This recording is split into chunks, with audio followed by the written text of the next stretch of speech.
మనం చదువుకున్నటువంటి ఈ 3 లేఖన భాగాల నుండి మనకి ఇక్కడ ఒక ప్రశ్న ఎదురవుతుంది. ఏంటి ఆ ప్రశ్న అంటే, పిల్లరా, యేసు ప్రభు వారు చిన్న చిన్న సమస్యల నుంచే కాదు, చిన్న చిన్న రోగాల నుంచే కాదు, చిన్న చిన్న శోధల నుంచే కాదు, ఆయనగా పిల్లరా అసాధారణమైన కార్యాలను కూడా చేయగలిగే దేవుడు. పిల్లరా ఎన్నో సంవత్సరాల నుంచి మరి పెండింగ్ లో ఉన్న కార్యాలు కూడా దేవుడు చేయగలిగే దేవుడని. హల్లెలూయా. మొట్టమొదటిగా మనం చూసుకున్నాము మార్కు సువార్త 5వ అధ్యాయము 25వ వచనంలో మనం చదువుకున్నాము. అక్కడ ఏంటంటే రక్తస్రావంతో ఉన్న సహోదరి కనబడుతుంది. ఈ కుమార్తె ఏంటంటే 12 సంవత్సరాల నుండి ఈ వేదన గుండా వెళ్తున్నాము. ఎన్ని సంవత్సరాలమ్మా? 12 సంవత్సరాలు. చూడండి, ఈ రోజు ప్రభు సన్నిధికి వచ్చిన నీ జీవితంలో నువ్వు ఏదైనా వ్యాధితో, ఏదైనా మానసికమైన ఒత్తిడితో, ఏదైనా రుణాలతో, కొంతమంది జీవితాల్లో వారి ఎదురైన సమస్యలు ఏంటంటే, ఎన్ని సంవత్సరాలు భరిస్తాం పాస్టర్ గారు? 10 సంవత్సరాల నుంచి భరిస్తున్నానండి, ఇంకా నాకు ఓపిక లేదు. 20 సంవత్సరాల నుంచి భరిస్తున్నానండి, ఇంకా నాకు ఓపిక లేదు. పెళ్ళైనప్పటి నుంచి పెళ్ళైనప్పటి నుంచి నాకు టార్చర్ స్టార్ట్ అయిందండి, ఇంకా నాకు ఓపిక లేదండి, ఇంకా నాకు ఓపిక లేదంటారు. ఇప్పుడు గమనించండి పిల్లరా, 38 సంవత్సరాలు అంటే అక్కడ మనం చూసుకుంటే పిల్లరా, ఆ పక్షవాతం వచ్చిన వ్యక్తి, ఆ బెతెస్దా కోనేరు దగ్గర పడి ఉన్న వ్యక్తి గురించి మనం చదివాం. అక్కడ అతని వ్యాధి వయసు 38, అతని వయసు 38. అతని వ్యాధి వయసు అంటే ఇది ఎక్కడ పక్షవాతం అనేది ఎన్ని సంవత్సరాలకు రావచ్చు అంటే ఆల్మోస్ట్ 40 అబౌవ్. 40 బిలో అయితే 30 ఇయర్స్ ఎక్కడ పక్షవాతం వచ్చిందని అన్నామంటే 40 సంవత్సరాల నుంచి 50 ఆ పై దాటితేనే పెరాలసిస్ స్ట్రోక్ లకు దారి తీసేస్తారు. ఎందుకంటే ఈ యొక్క యవన కాలంలో ఉన్నప్పుడు వీళ్ళు తీసుకున్నటువంటి వ్యసనాలు ఏవైతే ఉన్నాయో అవి కాలక్రమేణా బాడీలో ఉన్నటువంటి ఆ యొక్క ఆర్గానిక్స్ అంటే అవయవాలు ఏవైతే ఉన్నాయో అవి ఒక్కొక్కటి ఏమైపోతాయి? బలహీనం అయిపోయినప్పుడు నువ్వు తీసుకున్నటువంటి ఆ రోగానికి విరోధమైనటువంటి అంటే నీ ఆరోగ్యానికి విరోధమైనటువంటి ఆ యొక్క పదార్థాలు ఏవైతే ఉన్నాయో వాటి ఎఫెక్ట్ అప్పుడు స్టార్ట్ అవుతుంది. ఇప్పుడు గమనించండి, చూడండి, నేను చిన్న ఎగ్జాంపుల్ చెప్తాను. చాలా మంది చెనికావేశంలో పాయిజన్ తీసుకుని ఉంటారు. డాక్టర్లో ఈ పాయిజన్ తర్వాత కక్కించేస్తారు, కానీ జీవితాంతం వీళ్ళకి ఏముంటుందంటే ఇంకా ఆ ప్రాబ్లం వదలదు. ఆ పేగులో సరిగ్గా అప్పుడు దాకా వీళ్ళకి ఏ అనారోగ్యం ఉండదు. ఇప్పుడు ఆ పాయిజన్ కక్కించేసిన కొన్ని రోజుల తర్వాత వీళ్ళకి పర్మనెంట్ గా కొన్ని వ్యాధి ఉంటుంది. ఏంటో తెలుసా? అది కడుపులో మంట, పేగుల్లో మంట వచ్చింది. కారణం ఏంటి? ఆ పేగులకి ఈ యొక్క పాయిజన్ ఏం చేస్తుంది? పట్టేసి తినేస్తారు. కాలక్రమేణా తక్కువ కాలంలోనే వీళ్ళు మృతి చెందుతారు. అంటే గమనించండి కదా, క్షణికావేశంలో చేసే పొరపాటు ఎక్కడి నుంచి ఎక్కడికో తీసుకెళ్ళిపోతారు. ఇక్కడ గమనించండి, అంటే కొంతమంది వారి జీవితంలో పిల్లరా వారు చేసేటటువంటి ఆ ఎఫెక్ట్ ఏదైతే ఉన్నా, ఆ యొక్క వ్యసనాలు ఏవైతే ఉన్నాయో వయసు వచ్చిన తర్వాత వారికి, ఇప్పుడు నేను అంటాను, ఈ యొక్క బెతెస్దా కోనేరు దగ్గర పడి ఉన్న వ్యక్తికి మేబీ 40 ఇయర్స్ ఉండొచ్చు, బైబిల్లో రాయలేదు. అతనికి వచ్చిన వ్యాధి 38, 40 + 38 ఎంత? 17. అంటే అతని వయసు ఏమాత్రం ఉండాలి? 78 సంవత్సరాలు ఉండాలి మాక్సిమం చెప్తున్నాండి. ఇప్పుడు 78 ఇయర్స్ కలిగిన ఓల్డ్ మ్యాన్ అక్కడ ఉన్నాడు. ఇప్పుడు నేను అంటాను, నీ సమస్య అంతకన్నా పెద్దదా? చెప్పాలి. అతని వయసుతో సమానంగా అతని సమస్య ఉంది. మరి ఇప్పుడు నీకు చెప్పాలి. నువ్వు ఎదుర్కొన్న ఆర్థిక ఇబ్బందులు, నువ్వు ఎదుర్కొన్నటువంటి ఆరోగ్య ఇబ్బందులు, నువ్వు కుటుంబంలోని మారని భర్త, మారని భార్య, మారని బిడ్డలు, మారని ఉద్యోగం, మారని వ్యాపారంలో పరిస్థితులు, ఇంతకన్నా పెద్దవా అంటే కాదు. మరి ఇంతకన్నా పెద్దదైన సమస్యనే యేసు ప్రభు వారు ఏం చేశారు? అక్కడ రెప్పపాట్లో నువ్వు లేచి నీ పరుపెత్తుకున్నాడు మనగానే వెంటనే స్వస్థత పొందాడు. హల్లెలూయా. కారణం ఏంటంటే పిల్లరా, వారిలో ఏముందంటే విశ్వాసం. నేను అంటాను, చూడండి, ఇప్పుడు పిల్లల కింద కూర్చోబెట్టాడు. పిల్లలు కాబట్టి నిలబడంటే అక్కడ నిలబడిపోతారు. ఇప్పుడు పెద్దవారు ఎవరైనా కింద కూర్చోబెట్టి ఒక గంట తర్వాత మీరు పైకి లాగినట్టే లెక్కలుతారు ఒక నిమిషంలో. భాష చెప్తున్నాను, కాళ్ళు ఎలా ముందు వెనకెడతారు, తర్వాత ఎదరకెడతారు. ఏదో రోబోని కూర్చోబెట్టి లేపినట్టుగా ఆ తర్వాత ఇలా కూర్చోబెట్టుకుని లాలేసి చెప్పండి పాల్చున్నారంటే. ఇప్పుడు పిల్లలు 10 సార్లు కింద కూర్చోబెట్టి ఏం చేయగలను నేను? అదే పెద్దలు కూర్చోబెట్టి లేపగలనా? అందుకని మీకు ఏం వేసాను? కూర్చునేసి. ఇప్పుడు గమనించండి పిల్లరా, మనం 1 గంట కూర్చుంటేనే లేగలేము. ఎన్ని సంవత్సరాలు బట్టి పడిపోయాడు అక్కడ? 38 సంవత్సరాల నుంచి ఆ కోనేటి దగ్గర పడి ఉన్న వ్యక్తిని నువ్వు లేచి పరుపెట్టుకుని నడవడం అనేది మామూలు వ్యక్తి అంటే కానీ జరుగుతుందా? చెప్పాలా? అక్కడ ఒక అద్భుతమైన అండర్స్టాండింగ్ ఉంది. 12 సంవత్సరాల నుంచి రక్తస్రావంతో ఉన్న కుమార్తె ఆయన వస్త్రపు చెంగును ముట్టిన చాలు నేను బాగుపడదు అనుకుంటుందంటే ఇక్కడ వీళ్ళిద్దరికి ఏముంది? ఒక అండర్స్టాండింగ్ ఉంది. 18 సంవత్సరాల నుండి నడుము వంగిన స్త్రీని ఆయన ముట్టగానే స్వస్థత జరిగిందంటే ఇక్కడ కూడా వీళ్ళిద్దరికి ఏముంది? అండర్స్టాండింగ్. ఈ రోజు దేవుడికి నీకు ఏం లేక ఇంకా నీ జీవితంలో నువ్వు కార్యం పొందుకోవట్లేదంటే దేవుడికి నీకు ఏం లేదు. ఏంటి అండర్స్టాండింగ్ అంటే ఏంటి? ఒకరు మాట ఒకరు ఏమవ్వాలి? లోబడాలి. ఆయన వాక్యం ఏం చెప్తున్నావు అది లోబడ్డావు, నీకు ఏం కావాలని చెప్తాడు. మనం లోబడతామా? అబద్ధం ఆడకంటాడు ఆయన. మనం నోరిప్పితే ఏమవుతుంది? అబద్ధమే. కోపడకంటాడు ఆయన. అయ్యో పాస్టర్ గారు చికెన్లు మటన్లు తింటున్నా, ఉప్పులు కారాలు, నా మాత్రం కోపం రాదండి అంటే బైబిల్ చెప్తుంది కోపపడుకునే అది పాపం నాకు దాని. నువ్వు కోపపడితే నీ కోపం దేవుడి నీతిని ఏం చేయదంట? నెరవేర్చదు. గమనించండి పిల్లలు, ఈరోజు 38 సంవత్సరాల నుండి మంచాన పడి ఉన్న వ్యక్తిని యేసు ప్రభు వారి ఒక్క మాట వెంటనే లేవనెత్తగలిగింది. 12 సంవత్సరాల నుండి రక్తస్రావంతో ఉన్న కుమార్తె ఆయన వస్త్రపు చెట్టు ముట్టగానే స్వస్థత జరిగింది. 18 సంవత్సరాల నుంచి నడుము వంగిన కుమార్తె ఆయన ఒక్క మాట చెప్పి ప్రార్థించగానే వెంటనే స్వస్థత పొందింది. అంటే ఈ వాక్యాన్ని నేను ధ్యానిస్తున్నప్పుడు ప్రభు నాతో కొన్ని అద్భుతమైన మాటలు మాట్లాడారు. ఏంటంటే అక్కడ దేవుడికి ఆ స్వస్థత పొందుకున్న వ్యక్తులకి ఏముందమ్మా?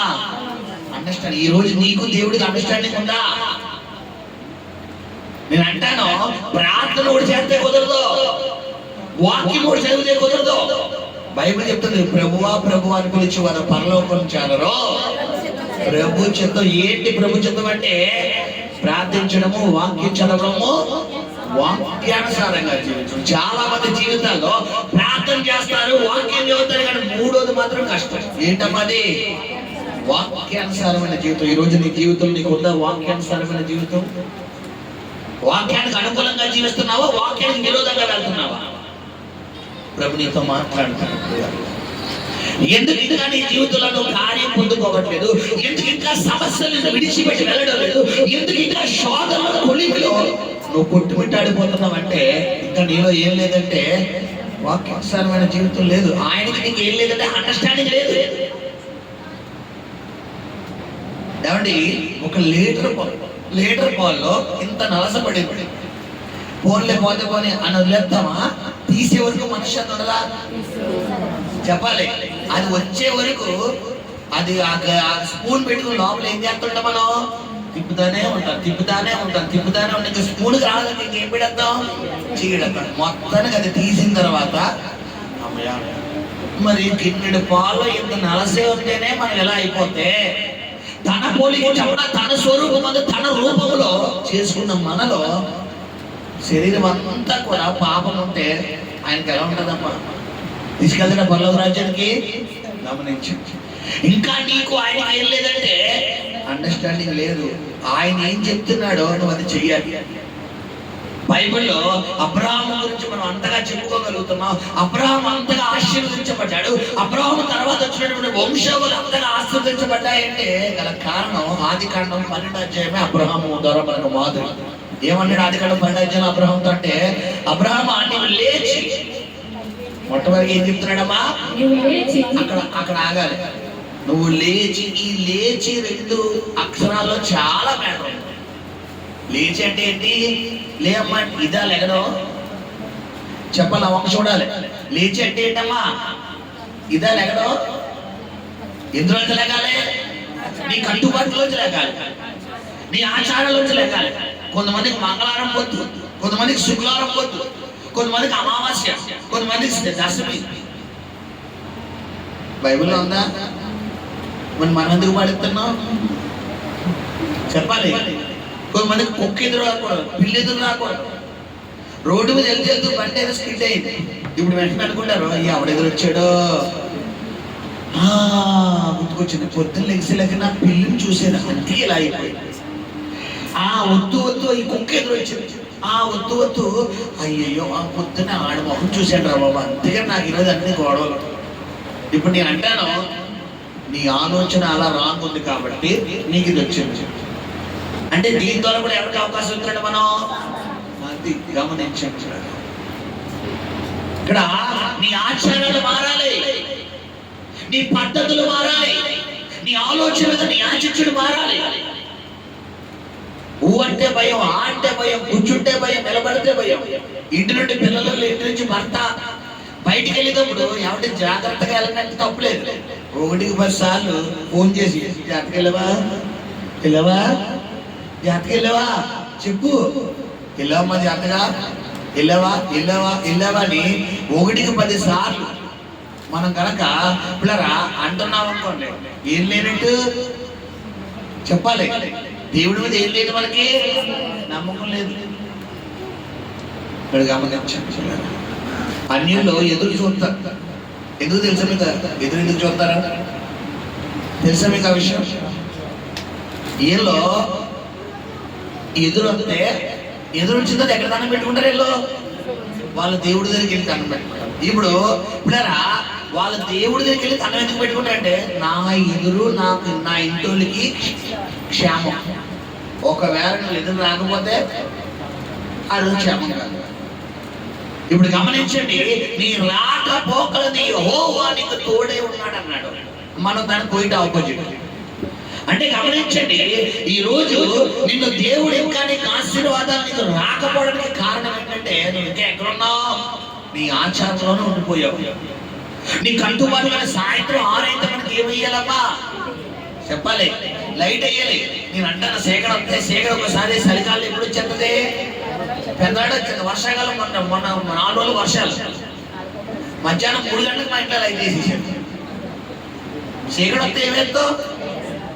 ఇప్పుడు 6 అయితే వేయాలిగా. ఇవన్నీ ఎవరు పెట్టుకున్నాయే? మనం పెట్టుకున్నాయి. కొంతమందికి తుమ్మితే ఎక్కడ తుమ్ముతారు? గడప మీద. అంటే తుమ్మొస్తే ఆపుతుందమ్మా. వీళ్ళు తుమ్మొస్తే నేను గడప దగ్గర ఉన్నాను, నేను బెడ్రూమ్ లో ఉన్నాను, నేను మనుషుల మధ్యలో ఉన్నాను, నేను తుమ్మకూడదు. ఇది ఒక రూలు. అంటే గమనించండి, ఒక్కొక్కరు యాటిట్యూడ్, నీ ఆలోచన తేడా. ఇక్కడ గమనించండి, నేను దేవుడు దీవించాలి, నేను ఆశీర్వదించాలి, నీ సరిహద్దులు విశాలపరచాలి అంటే ఈ మారాల్సిన దేవుడు కాదు, ఎవరు? మనం. నీ పద్ధతులు మారాలి. ముందు నీ కట్టుబాటులోంచి లేకు, నువ్వు ఆ ఆచారంలోంచి లేకు. ఆచారపూర్వకమైన భక్తి. కొంతమంది ఆశీర్వాదాలు పొందుకోవడానికి కూడా, ఆశీర్వాదాలు రాకపోవడానికి కారణం కూడా ఏంటమ్మా? ఆచారపూర్వకమైన భక్తి. పేరుకు మాత్రం ఆదివారం చర్చికి వెళ్తాను. సత్తే ఆదివారం 3 రూపాయలు ఇస్తారా చర్చి మానేస్తారా? బట్ సోమవారం శనివారం దాకా బైబిల్. ఇప్పుడు నేను అంటాను, దేవుడికి సహవాసం కలిగి ఉండే భక్త. ఆదివారం నీకు 3 రూపాయలు ఇస్తారన్నా చెప్పాలి, చర్చి మాట. సోమవారం శనివారం దాకా బైబిల్ తెస్తారంటే బైబిల్ మళ్ళీ ఎప్పుడు తెస్తారు? మళ్ళీ ఆదివారం మళ్ళీ కబోర్డు తీసి ఏంటి దుమ్ము దొరుకుతారు. కొంతమంది ఇంకా తెలివైన నెలలో 1వ తారీఖు ఏంటిది? 1వ ఆదివారం మళ్ళా రాత్రి నెలలో 1వ ఆదివారం. ఈ బాబా ఆ రోజు తెల్ల బట్టలు వేసుకుని నిజంగా దేవుడే చూస్తే వచ్చారా బాబు పైకి అని దేవుడే అడిగేలా వస్తారండి. 1వ తారీఖు 1వ ఆదివారానికి వెళ్ళి మర్చిపోలేదు. అందుకే చాలా మంది సంఘాల 1వ ఆదివారం సంఘం ఏమైపోద్ది? నిండిపోద్ది. మిగతా 3 ఆదివారాలు ఖాళీ. ఆచారపూర్వకమైన భక్తి. ఇంకా నీ జీవితంలో నువ్వు విడిచిపెట్టకపోవడం వల్లే నీ కుటుంబంలో కార్యాలు జరగకపోవడానికి కారణం ఉంటారు. అక్కడ 38 సంవత్సరాల నుండి ఇక్కడ 12 సంవత్సరాల నుండి అక్కడ 18 సంవత్సరాలు ఉన్న బలహీనతలు యేసు ప్రభు వారి యొక్క ఒక్క మాట ద్వారా లేపబడ్డాయంటే నేను అంటాను, ఈ రోజు నీ యొక్క పరిస్థితి దేవుని లేవనెత్తలేడా? చెప్పాలి, లేవనెత్తగలడా లేదా? హల్లెలూయా, హల్లెలూయా. ఈ రోజు నీ జీవితంలో ఇంకా కార్యాలు పొందుకోకపోవడానికి కారణం ఏంటంటే దేవుడి మీదకి ఏం లేదు, చెప్పాలి, విశ్వాసం లేదు. అదే పాస్టర్ గారు అలా చేశారంటే అంతే. 38 సంవత్సరాల నుంచి పక్షవాతంతో అక్కడ పడి ఉన్న వ్యక్తిని యేసు ప్రభు వారు ఏం చెప్తున్నారు అక్కడ మాట చదువునమ్మా. యోహాను సువార్త 5వ అధ్యాయము 7వ వచనం చదువుతల్లి. ఆ రోగి అయ్యా నీళ్లు కదిలింపబడినప్పుడు నన్ను కోనేటిలోనికి దించుటకు నాకు ఎవడనో లేడు గనుక నేను వచ్చినంతలో మరియములు నాకంటే ముందుగా దిగునని ఆయనకు ఉత్తరమిచ్చెను. యేసు నీవు లేచి నీ పరుపెత్తుకుని నడువుమని. ఇదే లేచి ఇప్పుడు ఎక్కడ వెళ్తాను చెప్పాలి.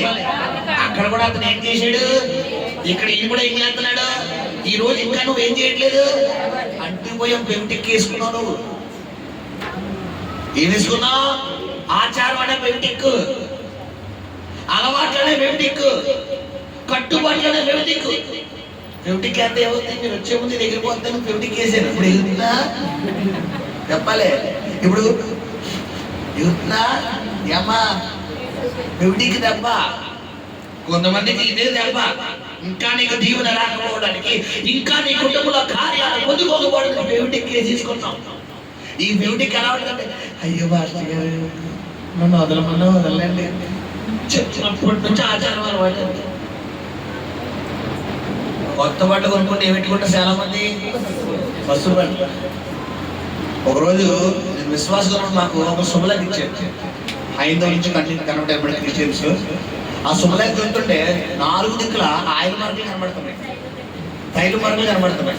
నాకు అర్థం కాదా బ్రదర్ ఏంటిది అంటే, శుభలేఖ మీద ఏమో పరిశుద్ధ వివాహం అని ఉంది, శుభలేఖ మాత్రం 4 దిక్కుల ఉంది. ఏంటి బ్రదర్ ఇదేంటని అంటే, తమ్ముడు మనం పసుపట్టి అంటే కూడా అన్ని తైలు పిడిసామంట. నమస్కారం బాబు అంట. పసుపట్టి ఎట్టకూడదంట, ఏం పిడిసాడు, తైలు పిడిసాడు. అంటే ఈ రాజుడు ఎలా ఉంది, పేరు మాత్రము దేవుణ్ణి ఆరాధిస్తున్నారు, వారి హృదయంలో ఎవరికి స్థానం లేదమ్మా. అందుకే యోహాను సువార్తలో యోహాను సర్ప సంతానమా చెడుపు చేయి పిల్లలారా మీకు శ్రమ. ఇంకా నీ కుటుంబంలో మార్పు రాలేదు, నీ వ్యక్తిత్వంలో మార్పు రాలేదు, నీ భక్తిలో మార్పు రాలేదు. గొడ్డలు ఎక్కడుందట, చెట్లు వారు ఉంచబడింది. ఇప్పటికైనా నువ్వు మారు మనసు పొందకపోతే నదికి వేయబడి, నరికి పెట్టి ప్రతిదాన్ని ఎక్కడ ఎత్తారంట, అగ్నిలో పడవేస్తాడు. ఇంకా నీలో మార్పు రాకపోతే, ఇంకా నీ అలవాటులో, నీ వ్యవహారంలో, నీ కట్టుబాటులో, నీ ఆచారంలో, నీ భక్తిలో మార్పు రాకపోతే, ప్రకటన గ్రంథం 2వ అధ్యాయంలో ఒక అద్భుతమైన మాట ఉంది. ఆ మాట చదువుతున్నామని అనుకుందాం. చదువురా. ప్రకటన 2వ అధ్యాయంలో, ఇదిగో నీ భక్తిని నీవు ఏ స్థితిలో నుండి పడితివో అది జ్ఞాపకము చేసుకుని మారు మనసు పొంది ఆ మొదటి క్రియలను చేయుము. అట్లు చేసి నీవు మారు మనసు పొందితేనే సరి. లేని ఎడల నేను నీ యొద్దకు వచ్చి నీ దీపస్తంభమును దాని చోట నుండి తీసివేతును. నీ దీపస్తంభమును దాని చోట ఏం చేస్తాడట, తీసివేతును. ఏంటి దీపస్తంభం అంటే ఏంటి? నీ ఆత్మ. ఇదిగో నువ్వు ఏ స్థితిలో నుండి పడితేవో జ్ఞాపకం చేసుకో. ఒకప్పుడు నీ ప్రార్థన ఏంటి, ఒకప్పుడు నీ ఉపవాసం ఏంటి, ఒకప్పుడు నీవు దేవుడితో కలిగి ఉన్న అనుభవం ఏంటి, దేవుడితో ముఖాముఖంగా నడిచే అనుభవం ఏంటి. ఒకప్పుడు మోకరిస్తే కంట వరకు మోకాలు దిగితే నువ్వు కాదు, దిగివాడు కాదు. ఒకప్పుడు చేతులు ఎత్తితే కంట వరకు ప్రార్థన నుంచి బయటకు వచ్చేవాడు కాదు. ఒకప్పుడు బైబిల్ చదివితే 10 అధ్యాయాలు కన్ఫామ్ గా చదివేదాన్ని. ఇప్పుడు ఏం చేస్తుందంటే వారానికి ఒక అధ్యాయం చదవడే కాదు. ప్రభు చెప్తున్నాడు, ప్రేమగా చెప్తున్నాడు. అబ్బా ఎలా చెప్తున్నాడు ఏంటంట, నువ్వు ఏ స్థితిలో నుండి పడితివో అది జ్ఞాపకం చేసుకొని. ఒకవేళ నువ్వు జ్ఞాపకం చేసుకోకపోతే సినిమా అయిపోయింది. త్వరగా వస్తున్నాడు ఆయన గొర్రెలను మేకలను వేరు చేయడానికి. గమనించిన పిల్లల, ఈరోజు ఎలా ఉంది నీ భక్తి? నువ్వు ఏ స్థితిలో నుండి కడుతావో ఆ స్థితిలో ఏం చేయమన్నాడు? జ్ఞాపకం చేసుకో. ఒకప్పుడు నీ భక్తి ఏంటి? ఒకప్పుడు నీ ప్రార్థన ఏది? ఒకప్పుడు దేవుడితో ముఖాముఖిగా మాట్లాడేవాడు కదా, దేవుడు స్వరం వినేవాడు కదా, దేవుడు దర్శించేవాడు కదా. ఏదా భక్తి, ఏదా పవర్ ఏది, ఆ సమర్పణ ఏది? నేను విశ్వాసంగా ఉన్నప్పుడు రాత్రి 8 గంటల నుండి 10 గంటల వరకు నా ప్రార్థన టైం. 8, 9, 10, 3 గంటలు. 8 అయ్యేసరికి ఇంక నేను ఎక్కడున్నా నా బ్రెయిన్ ఏం చేసేదంటే దేవుడి సన్నిధిలో అలాగా కంటిన్యూ చేసుకునేవాడు. ఒకవేళ ఆ రోజు నాకు మా ఆఫ్టర్నూన్ షిఫ్ట్ పడితే కనుక డ్యూటీలోని పిల్లరా, నైట్ డ్యూటీ నుంచి రాగానే ఆ 3 అవర్స్ ఎక్స్టెండ్ చేసుకునేవాడిని. అంటే 11 గంటలకు డ్యూటీకి వస్తే ఎప్పుడు ఫోన్ చేసేది తెలుసా? 1 గంటకు ఫోన్ చేసేవాడు. 11, 12, 1 గంట. 1 గంట నేను వచ్చే వరకు మా అమ్మగారు అక్కడే కూర్చునేవాడు. అంటే దేవుడితో మనం ఒక అగ్రిమెంట్, ఒక నిబంధన కలిగి ఉండాలి. మనం ఏం చేస్తాం? ఈ రోజు మధ్యాహ్నం డ్యూటీ గారు 11 అయిపోయిందని చెప్పి ఇంటికి వెళ్ళి భోజనం తీసి చెప్పాలి, గట్టిగా మాట్లాడాలి, పొడుగుని పోతాం. అదే మధ్యాహ్నం డ్యూటీ ఏమండి మా మేనేజర్ దగ్గరికి వెళ్ళి నేను ప్రార్థన చేసుకుంటానండి, వెళ్ళిపోతానండి అని పంపించేస్తాడా? మరి ఈయన మాత్రం పంపించాలా? ఈయనైతే ఆ దేవుడేగా పర్వాలేదు, నా సంగతి తెలుసు. ఎవడెలా చెప్పేది నీదో? ఎవడో సాతానుగాడు. ఆ పర్లేదు, నీ సంగతి తెలుసు, నువ్వు ప్రార్థించే వ్యక్తివి, నువ్వు దేవుళ్ళు అంటే తెలుసు ఆయనకి. కాబట్టి నువ్వు ఒక అరగంట, ఒక 5 నిమిషాలు ప్రార్థన చేసుకుని కొడుకు మళ్ళీ పొద్దునే డ్యూటీకి వెళ్ళాలిగా. నిన్ను సాతాను మోసం చేస్తున్నాడు. గమనించండి. ఒకప్పుడు నీ భక్తి ఏదమ్మా? ఒకప్పుడు నీ సమర్పణేది? ఎలాంటి ప్రార్థన పరుడు నువ్వు మర్చిపోయావా? నువ్వు మోకరిస్తే ఎలాంటి కార్యాలు జరిగి మర్చిపోయావా? కార్యం జరిగే వరకు పంచులు కూడా ముట్టుకునే వాళ్ళు కాదు కదా. ఏదా భక్తి ఏది? ఆ ప్రార్థన ఏది? ఎక్కడికి వెళ్ళిపోయింది? ఇంకా నీ కుటుంబంలో కార్యాలు పొందుకోకపోవడం కారణం ఏదంటే అదే ఇక్కడ చెప్తున్నాడు. నువ్వు ఏ స్థితి నుండి పడితివో జ్ఞాపకం చేసుకుని మారు మనసు పొంది అది ఆ మొదటి క్రియ మారు మనసు పొందు. బైబిల్లో కొన్ని ఆత్మలు ఉన్నాయి. అందులో భ్రష్టపరచు ఆత్మ అంటే భ్రష్టపరచు ఆత్మ అంటే ఏంటి? ఇంకా వ్యసనంలో తీసుకెళ్ళిపోతారు. వాత వెయ్యబడిన మనస్సాక్షి అంట. ఇది కూడా ఏంటి? కొంతమందికి ఇంక ఎంత చెప్పండి. బైబిల్లో సాగుతుంది, బురదలో జల్లిన పిల్లరా ముత్యప్ప ఏంటంట? బుద్ధిహీన్ని గద్దించిన పిల్లరా పంది ముందు ముత్యాలు జల్లుడితో సమానం. అంటే కొంతమంది ఎంత చెప్పినా నా ముందు మాత్రం సరే సరే, మళ్ళా బయటికి వెళ్ళాక వీళ్ళ బురదే. వీళ్ళు ఎవరంటే వాత వేయబడిన మనస్సాక్షి. నేను అంటాను, ఈరోజు ప్రభు నీతో స్వయం సూటిగా మాట్లాడుతున్నాడు. నువ్వు ఇంకా ఆ బలహీనతను విడిచిపెట్టకుండా అదే అలవాట్లో, అదే కట్టుబాట్లో, అదే ఆచారంలో ఉంటాను, నేను లేవను అంటే చూసుకో, ఇంక నీ జీవితం ఇంతే. లేదండి, ఈ రోజు ప్రభు నాతో మాట్లాడాడు. అక్కడ అబ్రహాము లేచాడు, కార్యాన్ని పొందుకున్నాడు. ఇక్కడ బెతెస్దా దగ్గర కోనేటిలో వ్యక్తి లేచాడు, కార్యాన్ని పొందుకున్నాడు. ఈ రోజు నేను కూడా లెగుస్తానండి. నా అలవాటు నుంచి లెగుస్తాను. నా మొదటి భక్తిని కలిగి ఉంటాను. ఒకప్పుడు ఎంతైతే ప్రార్థించేవాడినో, ఎంతైతే దేవుడి సన్నిధిలో ఉండేవాడినో, నేను ఇప్పుడు ఉంటానండి అన్న తీర్మానం తీసుకున్న వ్యక్తి అయితే ప్రభు నీతో పాటు ఇంటికి రాబోతున్నాడు. హల్లెలూయా, హల్లెలూయా. జక్కయ్య ఎరుకో పట్టడానికి యేసు ప్రభు వారు వచ్చినప్పుడు జక్కయ్య ఏ చెట్టు ఎక్కాడు? మేడి చెట్టు ఎక్కాడు. మేడి చెట్టు ఎక్కి ఇక్కడ గమనించండి, అక్కడ మిగతా వాళ్ళందరితో కంపేర్ చేసుకుంటే అసలు జక్కయ్య చేసే చూడడానికి అవకాశం ఉందా? కారణం ఏంటి? పుట్టాడు. అక్కడ అవకాశం లేకపోయినా జక్కయ్య ఏం కల్పించుకున్నాడు? మనమేం చెయ్యం? కల్పించుకో. అవసరం డబల్ డ్యూటీ చేసేస్తాం. 100 రూపాయలు ఎక్కువ వస్తాయి కదండి. ఆ 100 బదులు ప్రభుత్వం 2 గంటలు గడుపు, నీకు 1,00,000 రాబోతున్నాడు. హల్లెలూయా. మనం కనిపించే 100 రూపాయల కోసం కక్కుతు పడతాం, కానీ కనబడిన 1,00,000 కోసం ఏం చేయమమ్మా? ఆశపడవు. ఇక్కడ నీ జీవితంలో ఇంకా కార్యాలు ఇదే. నువ్వు దేవుడి నీతిని, దేవుడి రాజ్యాన్ని వెతికితే నీకు ఏది కావాలో ఆయన అనుగ్రహిస్తాడు. హల్లెలూయా, హల్లెలూయా. గమనించు, నువ్వు ఏ స్థితి నుండి పడితే అది జ్ఞాపకం చేసుకో. లే, ఈ రోజులే ఒక తీర్మానం చేసుకో. ప్రభువా, నువ్వు నాతో మాట్లాడావు నాయన, ఇదిగో రేపటి నుంచి కాదు, ఈ రోజు నుంచే నేను గంట ప్రార్థన చేస్తాను, గంట వాక్యం చదువుతాను ప్రభువా. నాకు డ్యూటీ కుదిరినా కుదరకపోయినా నేను అవసరమైతే పడుకోవడం వల్ల తగ్గించుకుంటాను. కానీ కొంతమంది నిద్ర ప్రియులు, మామూలు ప్రియులు కాదు బాబోయ్. రాత్రి 9 అయ్యేసరికి ఏమికేలిక మంచం ఎక్కేది. ఇంకా 9 అయ్యేసరికి ఏం పూనెత్తుందంటే నిద్ర దేవత పూనెత్తలే. ఎలా ఎలా ఎలా కొంతమంది శిక్షలో నిద్రపోతారు. దెయ్యాలి, మామూలు దెయ్యాలు కాదు.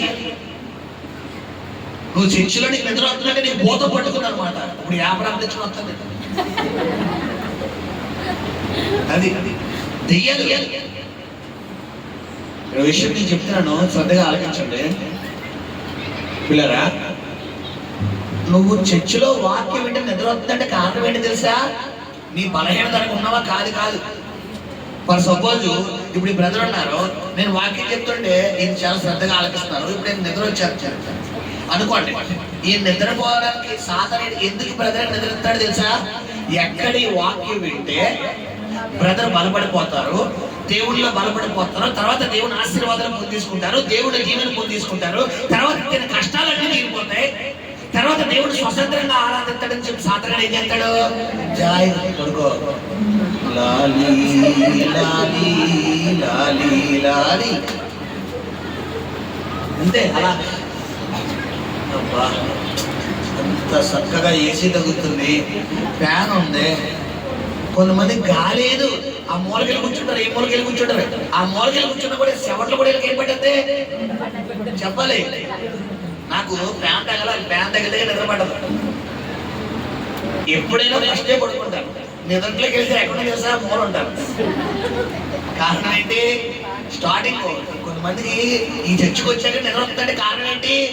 దెయ్యమా? కాదు కాదు.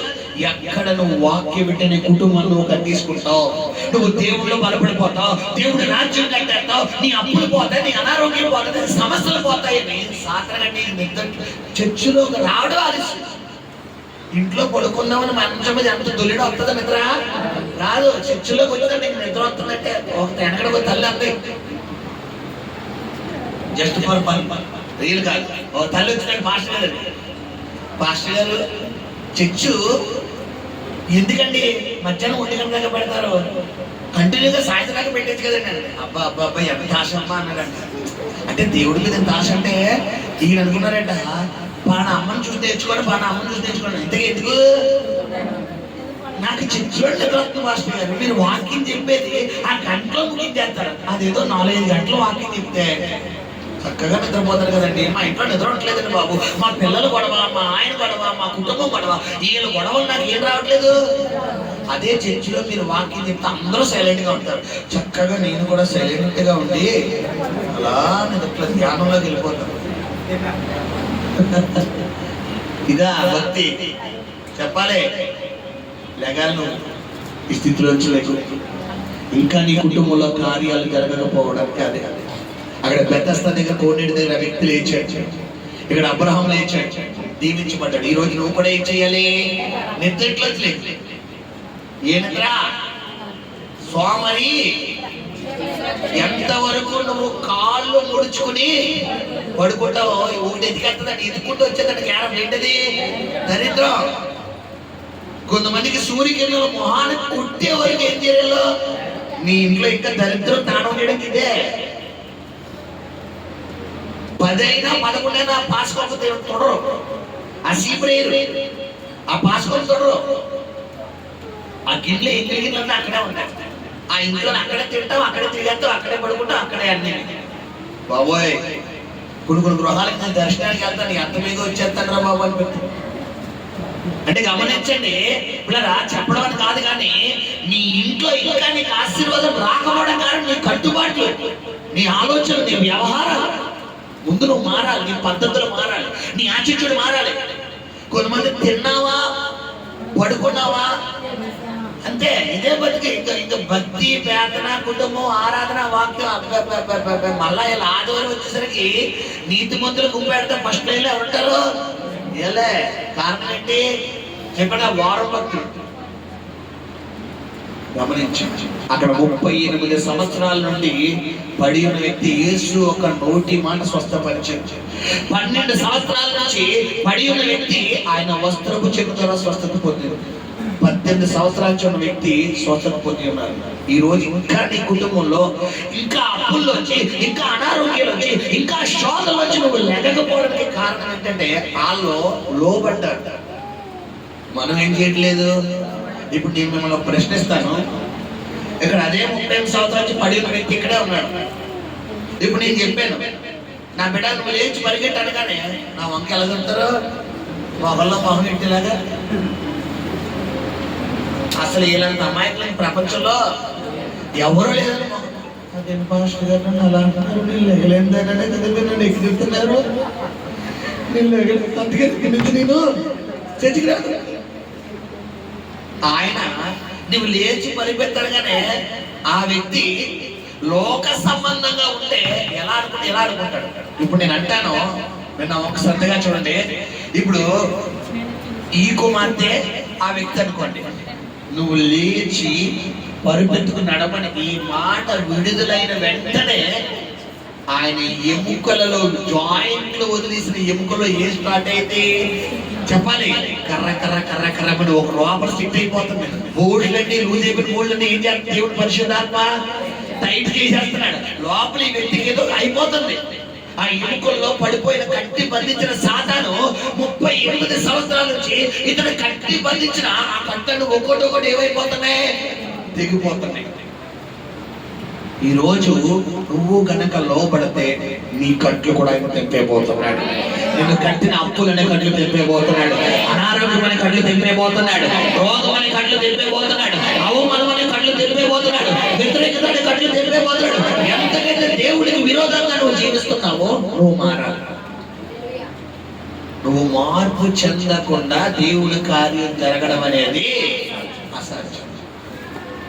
గమనించిన పిల్లలు, నీ జీవితంలో ఇంకా ఏం చేయాలి? మారాలి. అక్కడ అదే చెప్తున్నాడు, నువ్వు ఏ స్థితిలో నుండి పడితివో జ్ఞాపకం చేసి నువ్వు మారు మనసు పొంది ఆ మొదటి క్రియ. ఏంటో మొదటి క్రియ? కొంతమంది ప్రారంభంలో దేవుళ్ళో కొంచెం కొత్తలో ఎక్కడ ఎలా ఉంటారంటే 10 గంటలకు 10 గంటలకు ఆడదు. ఎప్పుడు వచ్చేస్తాం? పావుతూ 10 ఎక్కడ ఉంటాం? చర్చిలో జాయిగా పావుతూ 10 ఎంత అయిపోతే 10 నిమిషాలకు 10 అయిపోయింది. 10 నిమిషాలకు 10 అయితే 10 తర్వాత 10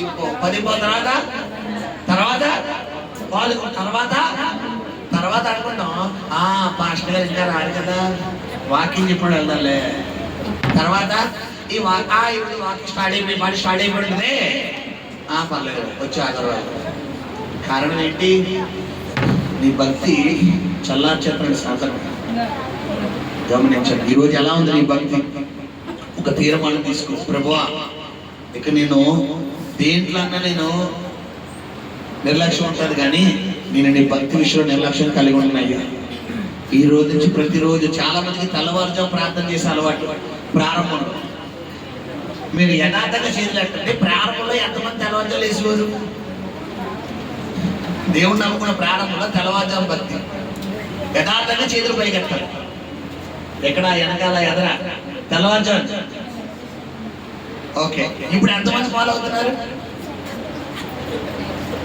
చూసారా? కారణం ఏంటి? అందుకే ఇంతమంది ఉన్నారు కాబట్టి ఇంత ప్రసంగిస్తున్నాడు ఆయన. నువ్వు ఏ స్థితిలో నుండి పడితేవో జ్ఞాపకం చేసుకో. ఇంకా నీ కుటుంబంలో కార్యాలు రాకపోవడం కారణం ఇదే. ఎంతమంది రోజు ప్రారంభంలో వాక్యం చదవకుండా పడుకునేవారు? వాక్యం చదివితే కానీ నిద్ర రాదు. కనీసం ఒక అధ్యాయం చదవాలి. అలా చదివే పడుకునే వాళ్ళు ఎంతమంది ప్రారంభంలో? వాక్యం చదవకుండా పడుకోవడం కాదు, ప్రారంభంలో వాక్యం చదివితే నిద్ర వచ్చింది. వాక్యం చదవలేము, భయం వేసింది. అలాంటి అనుభవం చాలా మంది. ఎంతమంది ప్రారంభంలో? ముగ్గురికేనా ప్రారంభం? మిగతా ఎవరు వాక్యం అంటే రోజు చదవమా మనం? సూపర్. మరి వాక్యం చదవకపోతే ఎలాగమ్మా? చెప్పాలి. మరి ఎలాగా? ఒంట్లో పోలేదు, హాస్పిటల్కి వెళ్ళాం. డాక్టర్ గారికి మందులు ఇచ్చారు. పొద్దున్న ఒకటి, మధ్యాహ్నం ఒకటి, సాయంత్రం ఒకటి, రాత్రి ఒకటి, అర్ధరాత్రి ఒకటి. పొద్దున్న వేసుకోవడానికి బద్ధకం వచ్చింది, మధ్యాహ్నం వేసుకోవడానికి సిరాకు వచ్చింది, సాయంత్రం వేసుకోవడానికి నీరసం వచ్చింది, రాత్రి 4 కలిపి తీసుకుంటారంటే మరుసటి రోజు ఏం తయారైపోతే బయట టెంట్ రెడీ అయిపోతుంది. ఎందుకు? ఎఫెక్ట్ అలా ఉంటుంది.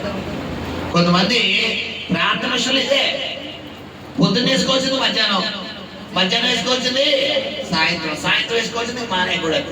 మరి నీ భక్తి లేదు, నీ ఆత్మ చనిపోకూడదు. నీ ఆత్మ ఎక్కడికి వెళ్ళకూడదమ్మా?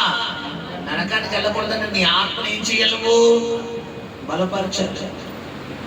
నీ వాక్యం ఇంకా వాక్యం చదవకే నీ ఆత్మీయతలో నువ్వు బలం పొందుకోవట్లేదు. ఎందుకంటే బైబిల్ చెప్పిన సత్యం వల్ల ఏం చేస్తాడ? స్వతంత్రం చేస్తాడు. ఇంకా నీ కుటుంబంలో కార్యాలు జరగకపోవడానికి కారణం ఇదే. నేను చెప్పేసాను కదా నీకు సీక్రెట్. నీ మొదట్లో భక్తి ఇప్పుడు లేదు, మొదట్లో ఒకప్పుడు ప్రార్థన ఇప్పుడు లేదు, ఒకప్పుడు విజ్ఞాపన ఇప్పుడు లేదు. ఒకప్పుడు విజ్ఞాపన అంటే దేవుడితో కూర్చుంటే భారం వచ్చేసింది. ఇప్పుడు దేవుళ్ళలో వచ్చిన ప్రారంభంలో ఉపవాసాలు ఎంతమంది ఉండేవారు చెప్పండి? ప్రారంభంలో ఉపవాసాలు మంచిగా అంటారు, పైకి అంటే సగం ఉండేవారా? ప్రారంభంలో ఉపవాస ప్రార్థన, ఉపవాసాలు అంటే వారానికి కనీసం 1-2 కన్ఫామ్గా ఉండేది. ఇప్పుడు మరి సిస్టర్ దేవుని స్తోత్రం, దేవుని స్తోత్రం, ముగ్గురు. మరి అది మరి నీకోసమే ఏ స్థితిలో ఉండి పడితేవో. ఇప్పుడు నీ కుటుంబంలో కార్యం జరగకపోవడం కారణం ఏది? ఇదే. ఇన్ని పెండింగ్ ఫైల్స్ ఉంటే కార్యం ఎలా జరుగుతుంది? ఇన్నున్నాయి ఇంటిలో పెండింగ్. కాబట్టి ఈ రోజు ఒక తీర్మానం తీసుకుందాం. ఏంటా తీర్మానం? ప్రభువా, రేపటి నుంచి పెండింగ్ ఫైల్స్ అన్ని కూడా క్లోజ్ చేసేస్తున్నాయి.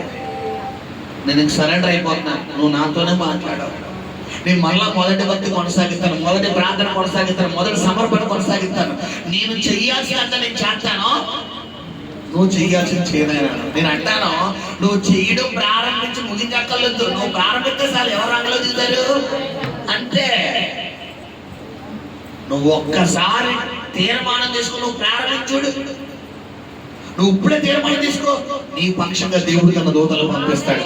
హల్లెలూయా. అయ్యో మాస్టర్ గారు మీరు అంత చెప్పండి, నా వల్ల కాదండి అంటావా? నేను ఇంకేం చేయలేను. ఎంత గొంతు చించుకుని గొంతు నొప్పి వస్తున్నా కూడా చెప్తున్నా, నువ్వు మాట్లాడండి.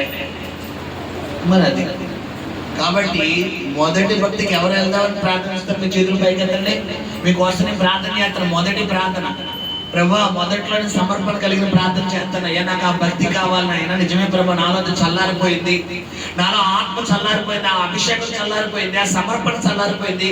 ఆ యొక్క దేవుణ్ణి ఆరాధించే ఒకప్పుడు 1-2 గంటలు అలా ప్రార్థనలో కూర్చుంటే టైమే తెలిసింది కాదు నాయన. ఇప్పుడు 5 నిమిషాలు కళ్ళు తెరిచేస్తున్నాను, అప్పుడే ఇంకా టైం అవ్వలేదు నేను ఆలోచిస్తున్నాను. ఓకే, అలాగే చేతులు పైకెత్తండి, ప్రార్థిస్తాను. పరిశుద్ధ నమ్మకం కనికరము కలిగిన ప్రియ పరలోకపు తండ్రి, అయ్యా ఎవరైతే ఇదిగో నాయన ప్రభా నీ బిడ్డలు ఇదిగో నాయన నీ మాటకు లోబడుతున్నారు అయ్యా, రేపటి నుంచి ఇదిగో నీ భక్తి కొనసాగిస్తాను. రేపటి నుంచి ఆ మొదటి ప్రేమ, మొదటి సమాధానం, మొదటి సంతోషం, మొదటి భక్తి, మొదటి స్థితిలోకి నేను వెళ్తాను. నిజమే ప్రభు, ఒకప్పుడు నాకు అసలు కోపం ఉండేది కాదయ్యా, ఇప్పుడు చాలా కోపం ఎక్కువైపోతున్నాయి. ఒకప్పుడు ప్రేమ చాలా ఉండేది, ఇప్పుడు ప్రేమ తగ్గిపోయింది. ఒకప్పుడు నా భార్య అంటే చాలా ప్రేమ ప్రభు, ఒకప్పుడు నా భర్త అంటే చాలా ప్రేమ నాయన, ఒకప్పుడు నా బిడ్డలు అంటే చాలా ప్రేమ, ఒకప్పుడు నా తల్లిదండ్రులు అంటే చాలా ప్రేమ. ఇప్పుడు నాకు ఆ ప్రేమ లేదయ్యా. ఒకప్పుడు దేవాలయం అంటే నాకు చాలా ప్రేమ అయ్యా. అయ్యా వాక్యం చదువుకుంటే పడుకునేవాడిని కాదయ్యా, బోధనలు లేకపోయినా ఉండేవాడిని కానీ, నీ ప్రార్థన లేకపోతే ఉండేవాడిని కాదు, ఉండేదాన్ని కాదయ్యా. ఈరోజు తిన్నామా, పడుకున్నామా, లేచామా అనే విధంగా మా భక్తి నాయన తండ్రి. ఈరోజు నీ దాసుడు మాతో మాట్లాడాడు తండ్రి, ఇక తీర్మానం తీసుకుంటున్నాం నాయన. రేపటి నుంచి మా మొదటి భక్తులకు మేము వెళ్తున్నాము నాయన, మొదటి భక్తులకు మేము వెళ్తున్నాము. చెబుతాం, మొదటి భక్తులకు మేము వెళ్తున్నాం అయ్యా. ఇప్పుడే నీ బిడ్డల మీద ఆ మొదటిలో దిగిన అభిషేకం దిగును గాక, అభిషేకం దిగును గాక. నీ కృపతో నింపండి రాజా. నీ బలమైన కార్యాలు జరిగించండి నాయన.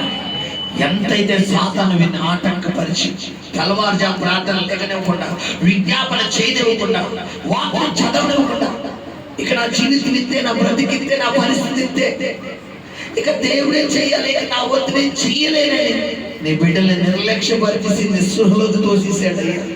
అయితే ఈ రోజు నువ్వు చెప్తున్నా ఏలియాతో, ఏలియా నీ శక్తికి మించిన ప్రయాణం ముందుందయ్యా. నువ్వు భయపడకో, నువ్వు ఆ యెజబెల్ చేతిలో చెడిపోవు, ఆ యెజబెల్ చేతిలో చెడిపోవు. నిన్ను నేను తీసుకురావడానికి అగ్ని రథాలు పంపుతున్నాను, అగ్ని గుర్రాలు పంపుతున్నాను. ఏలియా రా, హోరేబు పర్వతమైన దేవుడు పర్వతం దగ్గరికి రా అనగానే 40 రాత్రులు 40 పగలు ప్రయాణం చేసి దేవుని పర్వతం అని పేరు పెట్టబడ్డ హోరేబు పర్వతం దగ్గరికి వచ్చి నిలబడుతున్నాడు. ఈ రోజు ప్రభు పర్వతం దగ్గర నువ్వు రాగలుగుతావా? దేవుడి సన్నిధికి నువ్వు రాగలుగుతావా? ఈ వాక్యం అనే ఆహారం తిని వెళ్ళగలుగుతావా? సాతాను అంటాడు, అయిపోయింది నీ సినిమా, నీ స్టోరీ అయిపోయింది, నీ జీవితం అయిపోయింది. వాడితో ఈ రోజు నువ్వు చెప్పు, ఆమలేదురా, అసలైన ఈ రోజే నా దేవుడు స్టార్ట్ చేశాడు, అసలైన కార్యం ఈ రోజే స్టార్ట్ చేశాడు. ఇదిగో నన్ను ఎంతైతే నిర్లక్ష్యపరిచావు, ఎంతైతే నెత్తల మధ్యలోకి తీసుకెళ్ళావు, ఎంతైతే బలహీనపరిచావు, అంతకు నా దేవుడు రెండింతల కార్యాలు చేయబోతున్నాడు, రెండింతల దేవుడు కుమ్మరించబోతున్నాడు, రెండింతలుగా నిన్ను తొక్కబోతున్నాడు, రెండింతలుగా నిన్ను తొక్కబోతున్నాడు, రెండింతలుగా తొక్కబోతున్నాడు. ఈ రోజు ఒక తీర్మానం తీసుకున్న వ్యక్తివైతే ప్రభు ఆత్మ నీ మీదకి దిగిరాబోతుంది, దిగిరాబోతుంది, దిగిరాబోతుంది. తప్పకూడదు. Thank you Lord. శబ్దముగా తప్పకూడదు. ముందుకో, ముందుకో.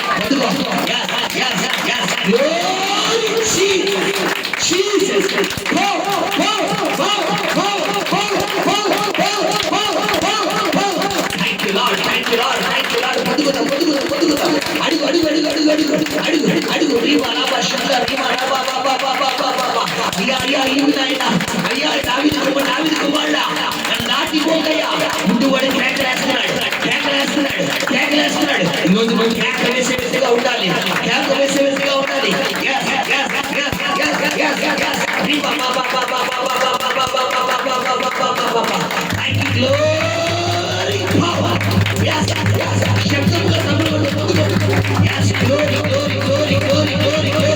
ఆశ్రముడికి ప్రాణాన్ని పరుస్తున్నాడు ఆయన. ఫ్రెష్ అనండి, ఫ్రెష్ అనండి, ఫ్రెష్ అనండి, ఫ్రెష్ అనండి. ప్రార్థించే అభిషేకం, బైబిల్ ధ్యానించే అభిషేకం, వాక్యించే అభిషేకం, చదువుతుండగా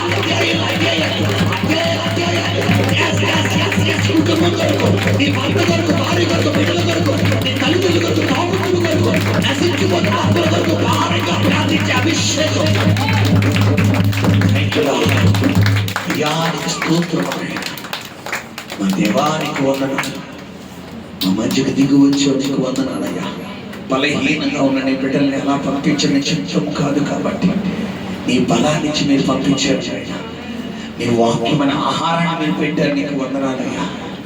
38 సంవత్సరాల నుంచి బలహీనంగా ఉన్న వ్యక్తిని నువ్వు లేచి అనగానే వెంటనే అతను లేచిపోతున్నాడయ్యా.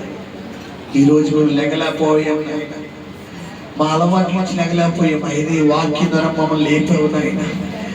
ఎవరైతే వాక్యానికి లోపడ్డారో వారి జీవితంలో వచ్చే ఆదివారంలో సాక్షులు లేపబడును గాక, లేపబడును గాక.